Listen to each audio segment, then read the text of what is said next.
Hello everyone. In this session we are going to study about crystal structure. What is meant by crystal structure? The ordered three-dimensional arrangement of particle in crystal is described using two terms. Which term? Lattice and basis.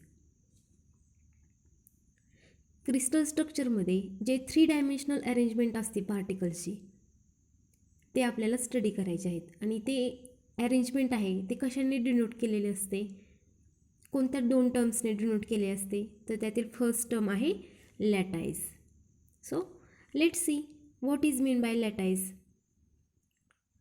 Lattice is geometrical arrangement of point in 3 dimensional periodic array.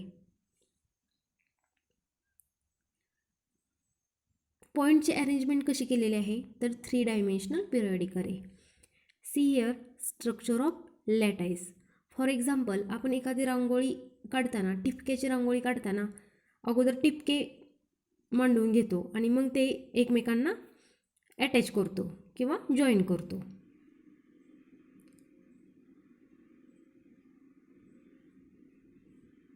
A crystal structure is obtained by attaching constituent particle to each of the lattice point. Crystal structure कधी obtain होणार आहे? हे जे particles आहेत कोणते constituent particle ते काय करणार? अटॅच करणार to each of the lattice point. Then next, such constituent particles that are attached to lattice point form the basis of crystal lattice. हे जे constituent particles आहेत ते कशाला अटॅच होणार? लॅटाईस पॉइंटला, and they form basis of the crystal lattice. हे समजून घ्या. फॉर एक्झाम्पल जर आपल्याला एक्झाम घ्यायची असेल, सपोज 10 क्लासची एक्झाम आहे, तर त्याच्यासाठी आपल्याला अरेंजमेंट करावी लागते क्लासमध्ये. सपोज एका क्लासमध्ये 25 स्टुडंट्स बसणार आहेत, तर 25 बेंचेस अरेंज केले जातात. ती जी अरेंजमेंट आहे, जी बेंचेस 25 बेंचेस अरेंज केलेले असतात त्या अरेंजमेंटला काय म्हणतो आपण? लॅटाईस.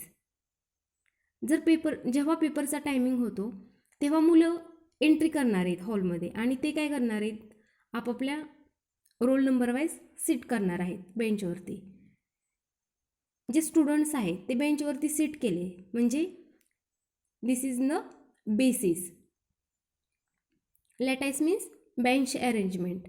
त्याच्यावरती स्टुडंट येऊन काय होणार आहे? बसणार आहे. जे स्टुडंट आहेत ते काय आहेत? Basis. Means such constituent particles that are attach to the lattice point. जे पार्टिकल्स आहेत ते कशाला अटॅच होणार आहेत? लॅटाईस पॉईंटला. म्हणजे जे स्टुडंट्स आहेत ते कशावरती बसणार आहेत? बेंचवरती. And they form basis of the crystal lattice. Crystal lattice is also called space lattice of crystal. इथपर्यंत समजलं असेल. तर आता तुम्हाला समजलं असेल क्रिस्टल स्ट्रक्चर कसं ऑप्टेन होतं. The crystal is the structure that result by attaching a basis to each of the lattice point. Basis कोणाला अटॅच होणार? लॅटाईस पॉईंटला. It is represented by following equation. हे रिप्रेझेंट करण्यासाठी बुकमध्ये एक इक्वेशन दिलेलं आहे. See here, this is lattice. Lattice means 3 geometrical arrangement of point in 3 dimensional periodic array. And this is basis. Basis is इथं आता दोन दिलेले आहेत मॉलिक्यूल, म्हणजे हा सॉल्ट आहे. For example NaCl, Na+ and Cl-.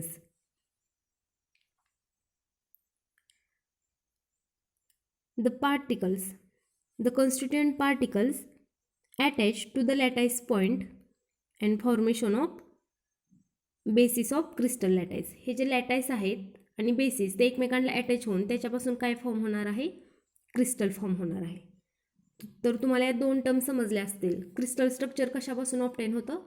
Lattice and बेसिसपासून. ह्या बेसिक्स टर्म आहेत Then next term, unit cell.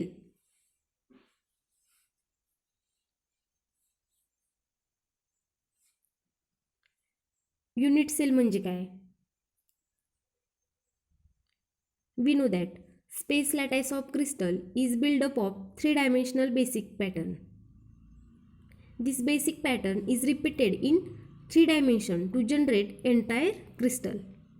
Simply, the smallest repeating structural unit of crystalline solid is called unit cell. एक स्मॉलेस्ट रिपीटिंग युनिट आहे ते काय होते? Repeat होते आणि त्याच्यापासून काय फॉर्म होतोय? एक युनिट सेल होते फॉर्म. फॉर एक्झाम्पल, जर आपण त्या हॉलमधले आता आपण जे एक्झाम्पल स्टडी केलं तेथील बेंचेस असे एकमेकांना अटॅच केले तर त्याच्यापासून जर 4 बेंच एकमेकांना अटॅच केले तर त्याच्यापासून काहीतरी डायग्राम तयार होईल, स्क्वेअर होईल, रेक्टँगल होईल. तर त्या अरेंजमेंटला काय म्हणणार आहे आपण? Unit sale. फॉर एक्झाम्पल, हे बघा इथे एक स्ट्रक्चर दिलेलं आहे. See here, this is 1 unit cell. तर त्यालाच अटॅच दुसरं कोणतं? सेम स्ट्रक्चर आहे. याच्यापासून एक काय झालेलं आहे? एक युनिट तयार झालेलं आहे मोठं. The smallest repeating structural unit of crystalline solid is called unit cell. एक जे छोटे युनिट आहे ते काय होते? रिपीट होते. रिपीट होऊन होऊन त्याच्यापासून एक काय तयार होते? Unit cell. When unit cell are stacked together to generate crystal, and this unit shell share its faces, edges and corners with neighboring unit cell. आता बघा, जर 4 बेंच एकमेकांना अटॅच केले तर प्रत्येक बेंचची फेस असेल किंवा एज किंवा कॉर्नर हा दुसऱ्या बेंचला काय होणार आहे? अटॅच असणार आहे.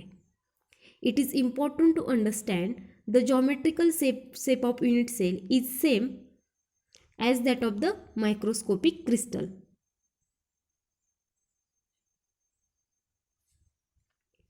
Means if crystal has cubic shape, आपल्या जर क्रिस्टलचा शेप कसा असेल? Cubic. The unit cell will also have constituent particle. जर युनिट सेल तर युनिट सेलमधील जे कॉन्स्टिट्युएंट पार्टिकल्स आहेत त्यांचा शेप कसा असणार आहे? क्यूबिकच असणार आहे. पण कसा असणार आहे? Tiny cubic. Means if our crystal has cubic shape, then the constituent particles in unit cell also have tiny cubic shape.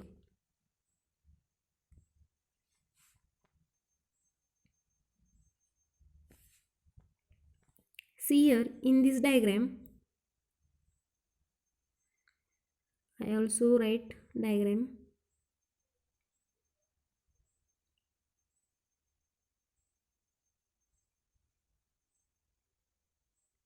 This is our unit cell.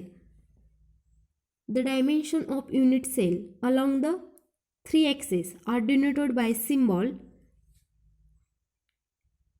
A, B and C. These 3 dimensions are denoted by symbol A, B, C. See here also A, B, C.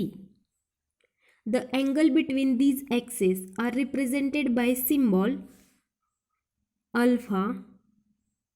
See here alpha.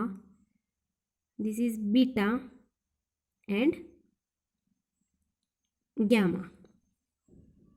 These are the unit cell parameters.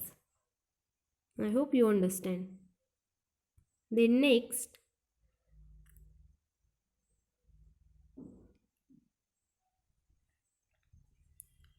Types of unit cell. तर पुस्तकामध्ये बुकमध्ये direct 4 types दिलेले आहेत. तर त्याऐवजी मी तुम्हाला divide करून शिकवते.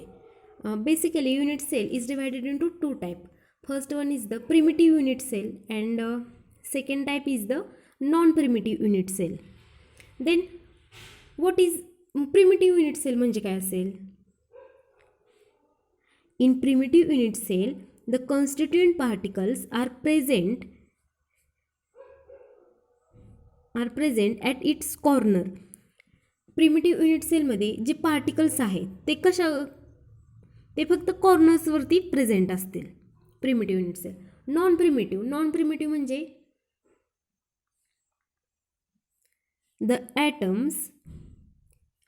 in non-primitive unit cell, the constituent particles at corners present at corner as well as other position of crystal. Non primitive unit सेलमध्ये जे पार्टिकल्स आहेत ते कॉर्नरवरती तर प्रेझेंट असणारच आहेत, त्याचबरोबर जे दुसरी पोझिशन आहे कशाची, क्रिस्टलची, त्याच्यावरती पण प्रेझेंट असणार आहे. हे समजलं primitive unit cell and non primitive unit cell. Then primitive unit cell, let's see primitive unit cell. याच्यामध्ये बघा ॲटम्स कशावरती प्रेझेंट आहेत, only at the corner.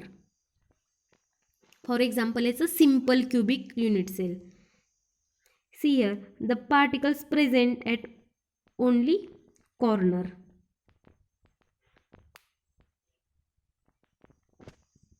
Then next non-primitive unit cell is classified into 3 types: body centered unit cell, face centered unit cell and base centered unit cell.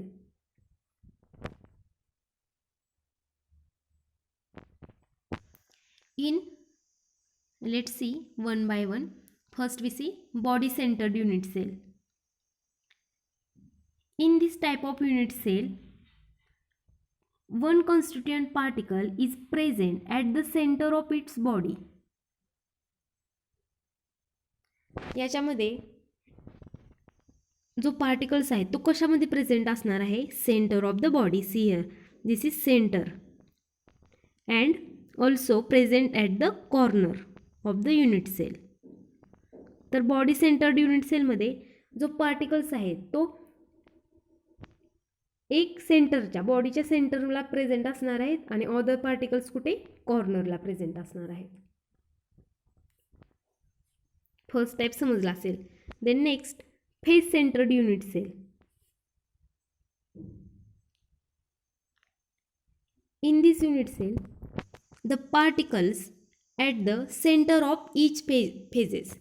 जे particles आहेत ते कुठं present असणार आहेत, centre of the each faces and also at the corner. कॉर्नरला तर present आहे ते तुम्हाला समजलं आहे, 1 2 3 4. पण centre of the each faces, आता फेस कोणते आहेत, see here this is 1 face, 2nd, 3rd and 4. This face centred unit cell. Then last base centred unit cell. In this unit cell, particles at the center of any two of its opposite faces in addition to the corner particles. तर base सेंटर्डमध्ये for example जर तुम्ही box बघितला तर बॉक्सला एक वरून एक end open असते आणि खालून एक एंड ओपन असते. तर हे पार्टिकल्स कुठे अटॅच आहेत, particles at the centre of any two of opposite phases. म्हणजे एक अप्पर साईडला एक अप्पर साईडच्या फेसला एक पार्टिकल असेल आणि डाऊन साईडच्या फेसला एक पार्टिकल असेल. These are the 3 types: body centred unit cell, face centred unit cell and base centred unit sale.